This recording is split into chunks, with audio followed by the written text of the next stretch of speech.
Leitura em família. Dia 14. Mês 3. Êxodo. Capítulo 25. Versículos 1-40. Disse o Senhor a Moisés: Diga aos israelitas que me tragam uma oferta. Receba-a de todo aquele cujo coração o compelir a dar. Estas são as ofertas que deverá receber deles: ouro, prata e bronze, fios de tecidos azul, roxo e vermelho, linho fino, pelos de cabra, peles de carneiro tingidas de vermelho, couro, madeira de acácia, azeite para iluminação, especiarias para o óleo da unção e para o incenso aromático, pedras de ônix e outras pedras preciosas para serem encravadas no colete sacerdotal e no peitoral. E farão um santuário para mim, e eu habitarei no meio deles. Façam tudo como eu lhe mostrar, conforme o modelo do tabernáculo e de cada utensílio. Faça uma arca de madeira de acácia com 1,10 m de comprimento, 70 cm de largura e 70 cm de altura. Revista-a de ouro puro, por dentro e por fora, e faça uma moldura de ouro ao seu redor. Mande fundir 4 argolas de ouro para ela e prenda-as em seus 4 pés, com 2 argolas de um lado e 2 do outro. Depois faça varas de madeira de acácia, revista-as de ouro. E coloque-as nas argolas laterais da arca, para que possa ser carregada. As varas permanecerão nas argolas da arca, não devem ser retiradas. Então coloque dentro da arca as tábuas da aliança que lhe darei. Faça uma tampa de ouro puro com 1,10 m de comprimento por 70 cm de largura, com 2 querubins de ouro batido nas extremidades da tampa. Faça um querubim numa extremidade e o segundo na outra, formando uma só peça com a tampa. Os querubins devem ter suas asas estendidas para cima, cobrindo com elas a tampa. Ficarão de frente um para o outro, com o rosto voltado para a tampa. Coloque a tampa sobre a arca e dentro dela as tábuas da aliança que darei a você.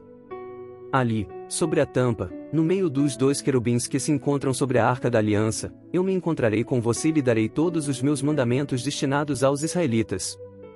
Faça uma mesa de madeira de acácia com 90 cm de comprimento, 45 cm de largura e 70 cm de altura. Revista-a de ouro puro e faça uma moldura de ouro ao seu redor. Faça também ao seu redor uma borda com a largura de 4 dedos e uma moldura de ouro para essa borda. Faça 4 argolas de ouro para a mesa e prenda-as nos 4 cantos dela, onde estão os seus 4 pés. As argolas devem ser presas próximas da borda para que sustentem as varas usadas para carregar a mesa. Faça as varas de madeira de acácia, revestindo-as de ouro, com elas se carregará a mesa. Faça de ouro puro os seus pratos e o recipiente para incenso, as suas tigelas e as bacias nas quais se derramam as ofertas de bebidas. Coloque sobre a mesa os pães da presença, para que estejam sempre diante de mim. Faça um candelabro de ouro puro e batido. O pedestal, a haste, as taças, as flores e os botões do candelabro formarão com ele uma só peça. 6 braços sairão do candelabro, 3 de um lado e 3 do outro. Haverá 3 taças com formato de flor de amêndoa num dos braços, cada uma com botão e flor, e 3 taças com formato de flor de amêndoa no braço seguinte, cada uma com botão e flor. Assim será com os 6 braços que saem do candelabro. Na haste do candelabro haverá 4 taças com formato de flor de amêndoa, cada uma com botão e flor. Haverá um botão debaixo de cada par dos 6 braços que saem do candelabro. Os braços com seus botões formarão uma só peça com o candelabro, tudo feito de ouro puro e batido. Faça-lhe também 7 lâmpadas e coloque-as nele para que iluminem a frente dele. Seus cortadores de pavio e seus apagadores serão de ouro puro. Com 35 quilos de ouro puro faça o candelabro e todos esses utensílios. Tenha o cuidado de fazê-lo segundo o modelo que lhe foi mostrado no monte. Leitura em família. Dia 14. Mês 3. João. Capítulo 4, versículos 1-54. Os fariseus ouviram falar que Jesus estava fazendo e batizando mais discípulos do que João. Embora não fosse Jesus quem batizasse, mas os seus discípulos. Quando o Senhor ficou sabendo disso, saiu da Judéia e voltou uma vez mais a Galiléia. Era-lhe necessário passar por Samaria. Assim, chegou a uma cidade de Samaria, chamada Sicar, perto das terras que Jacó dera a seu filho José. Havia ali o poço de Jacó. Jesus, cansado da viagem, sentou-se à beira do poço. Isto se deu por volta do meio-dia. Nisso veio uma mulher samaritana tirar água. Disse-lhe Jesus: dê-me um pouco de água. Os seus discípulos tinham ido à cidade comprar comida. A mulher samaritana lhe perguntou: como o senhor, sendo judeu, pede a mim, uma samaritana, água para beber? Pois os judeus não se dão bem com os samaritanos. Jesus lhe respondeu: se você conhecesse o dom de Deus e quem está pedindo água, você lhe teria pedido e dele receberia água viva. Disse a mulher: o senhor não tem com que tirar água, e o poço é fundo. Onde pode conseguir essa água viva? Acaso o senhor é maior do que o nosso pai Jacó, que nos deu o poço, do qual ele mesmo bebeu, bem como seus filhos e seu gado? Jesus respondeu: quem beber desta água terá sede outra vez. Mas quem beber da água que eu lhe der nunca mais terá sede. Ao contrário, a água que eu lhe der se tornará nele uma fonte de água a jorrar para a vida eterna. A mulher lhe disse: Senhor, dê-me dessa água, para que eu não tenha mais sede, nem precise voltar aqui para tirar água. Ele lhe disse: vá, chame o seu marido e volte. Não tenho marido, respondeu ela. Disse-lhe Jesus: você falou corretamente, dizendo que não tem marido. O fato é que você já teve 5, e o homem com quem agora vive não é seu marido. O que você acabou de dizer é verdade. Disse a mulher: Senhor, vejo que é profeta. Nossos antepassados adoraram neste monte, mas vocês, judeus, dizem que Jerusalém é o lugar onde se deve adorar. Jesus declarou: creia em mim, mulher, está próxima a hora em que vocês não adorarão o Pai nem neste monte, nem em Jerusalém. Vocês, samaritanos, adoram o que não conhecem, nós adoramos o que conhecemos, pois a salvação vem dos judeus. No entanto, está chegando a hora, e de fato já chegou, em que os verdadeiros adoradores adorarão o Pai em espírito e em verdade. São estes os adoradores que o Pai procura. Deus é espírito, e é necessário que os seus adoradores o adorem em espírito e em verdade. Disse a mulher: eu sei que o Messias, chamado Cristo, está para vir. Quando ele vier, explicará tudo para nós. Então Jesus declarou: eu sou o Messias. Eu, que estou falando com você. Naquele momento, os seus discípulos voltaram e ficaram surpresos ao encontrá-lo conversando com uma mulher. Mas ninguém perguntou: que queres saber? Ou, por que estás conversando com ela? Então, deixando seu cântaro, a mulher voltou à cidade e disse ao povo: venham ver um homem que me disse tudo o que tenho feito. Será que ele não é o Cristo? Então saíram da cidade e foram para onde ele estava.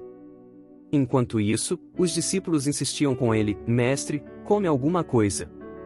Mas ele lhes disse: tenho algo para comer que vocês não conhecem.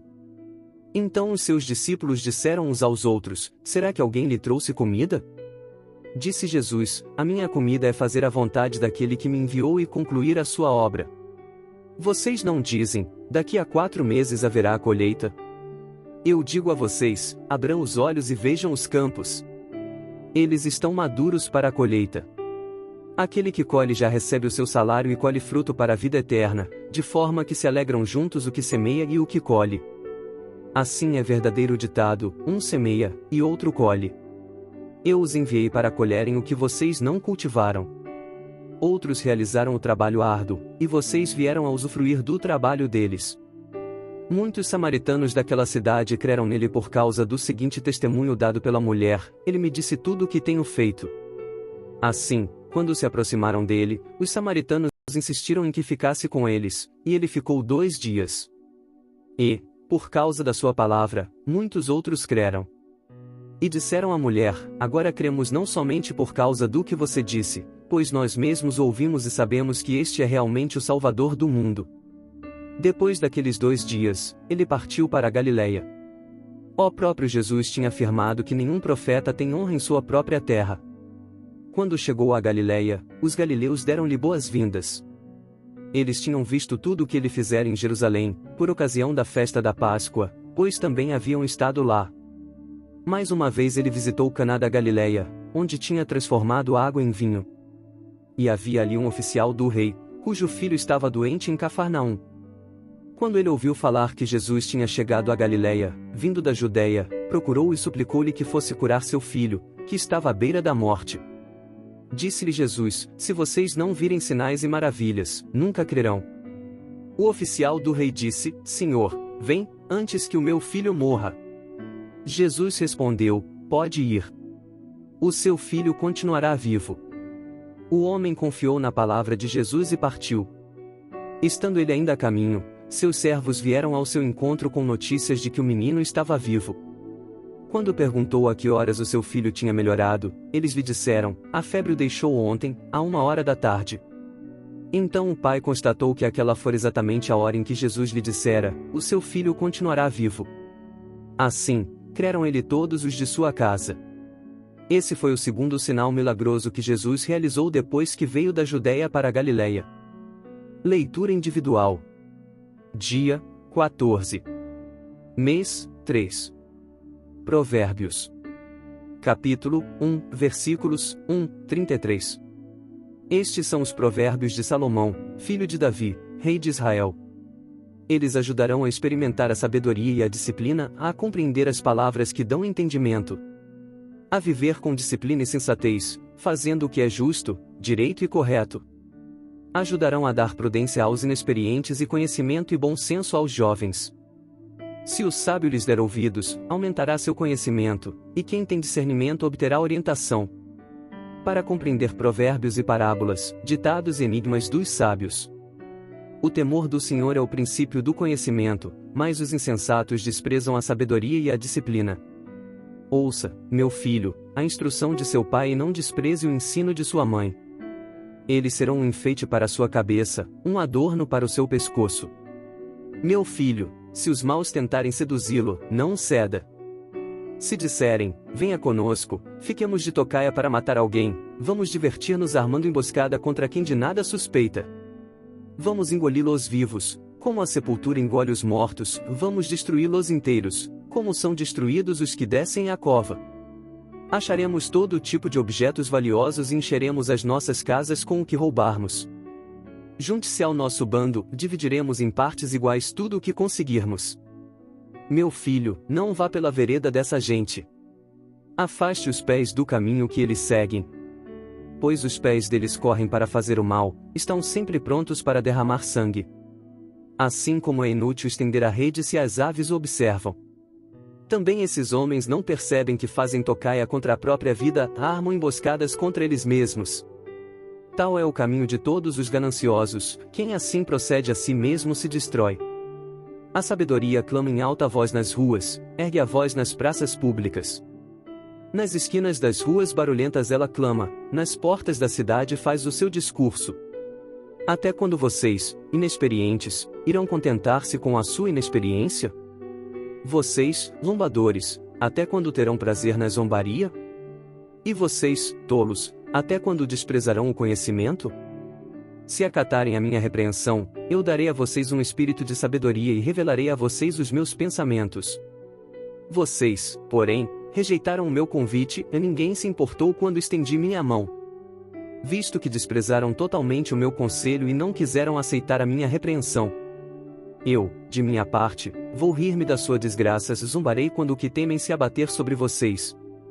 Quando aquilo que temem abater-se sobre vocês como uma tempestade, quando a desgraça os atingir como um vendaval, quando a angústia e a dor os dominarem. Então vocês me chamarão, mas não responderei, procurarão por mim, mas não me encontrarão. Visto que desprezaram o conhecimento e recusaram o temor do Senhor. Não quiseram aceitar o meu conselho e fizeram pouco caso da minha advertência. Comerão do fruto da sua conduta e se fartarão de suas próprias maquinações.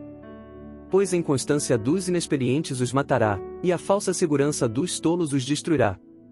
Mas quem me ouvir viverá em segurança e estará tranquilo, sem temer nenhum mal. Leitura individual. Dia 14. Mês 3. 2 Coríntios. Capítulo 13. Versículos 1-14. Esta será minha terceira visita a vocês. Toda questão precisa ser confirmada pelo depoimento de 2 ou 3 testemunhas. Já os adverti quando estive com vocês pela segunda vez. Agora, estando ausente, escrevo aos que antes pecaram e aos demais, quando voltar, não os pouparei. Visto que vocês estão exigindo uma prova de que Cristo fala por meu intermédio. Ele não é fraco ao tratar com vocês, mas poderoso entre vocês. Pois, na verdade, foi crucificado em fraqueza, mas vive pelo poder de Deus. Da mesma forma, somos fracos nele, mas, pelo poder de Deus, viveremos com ele para servir vocês. Examinem-se para ver se vocês estão na fé, provem a vocês mesmos. Não percebem que Cristo Jesus está em vocês? A não ser que tenham sido reprovados. E espero que saibam que nós não fomos reprovados. Agora, oramos a Deus para que vocês não pratiquem mal algum. Não para que os outros vejam que temos sido aprovados, mas para que vocês façam o que é certo, embora pareça que tenhamos falhado. Pois nada podemos contra a verdade, mas somente em favor da verdade.